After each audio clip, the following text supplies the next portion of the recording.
I want to bring on Taly so that she can talk to us all about this new, not really new, but this developing marketplace for ingredients. Taly, thanks for being with me. I wonder if you could run through for us, both for people and for soil, some of the benefits of, not monocropping, so getting away from soy and wheat, and what particularly chickpea offers that maybe other legumes don't.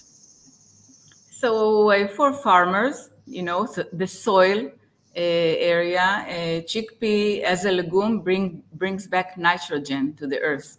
So farmers tend to have rotational crops, the one that, take the nitrogens out like wheat, and then they need a rotational year to bring back the nitrogen to the soil. So chickpea is doing that. So this is why farmers love chickpea.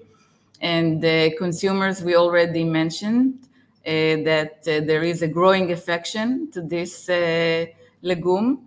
And I think that CPGs are now chasing the new trends that now consumers are like establishing, and they want their food to be healthy, and they want their food to be clean label.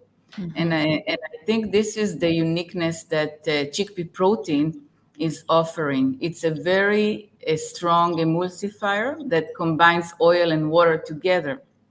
So by using chickpea protein in a product, you can take out of the recipe unwanted ingredients like carrageenan, like E numbers, like modified starches, and many more. So instead of having a pudding with 20 ingredients in it, when you eat a soy or even a pea protein yogurt, for example, if you want a plant-based yogurt, in order to mask the taste of those products, you sometimes need to add a lot of things. And since chickpea protein has a neutral taste, and since it is a strong emulsifier, you only need 6 to 8 ingredients only. So you get a healthy and short recipe.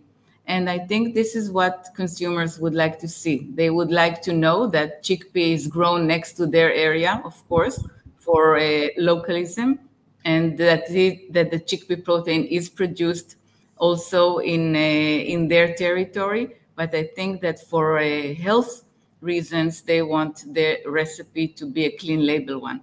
So this is like a trend now that even Whole Foods declared chickpea as one of their 10 food trends of the futures, because consumers are considering as a healthy and nutritious superfood.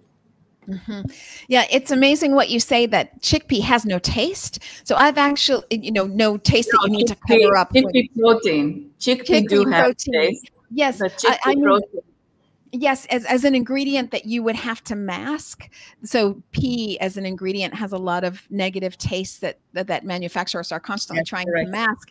And I've actually had chickpea pudding, and I never would have thought that chickpeas would have been a base for a pudding, but it was actually extremely good. It was a chocolate orange pudding based on chickpeas. So I love the versatility, I guess is what I'm saying, of the ingredient. And of course, I love that it's not a monocropped ingredient and that it's such a nutritious and healthy ingredient.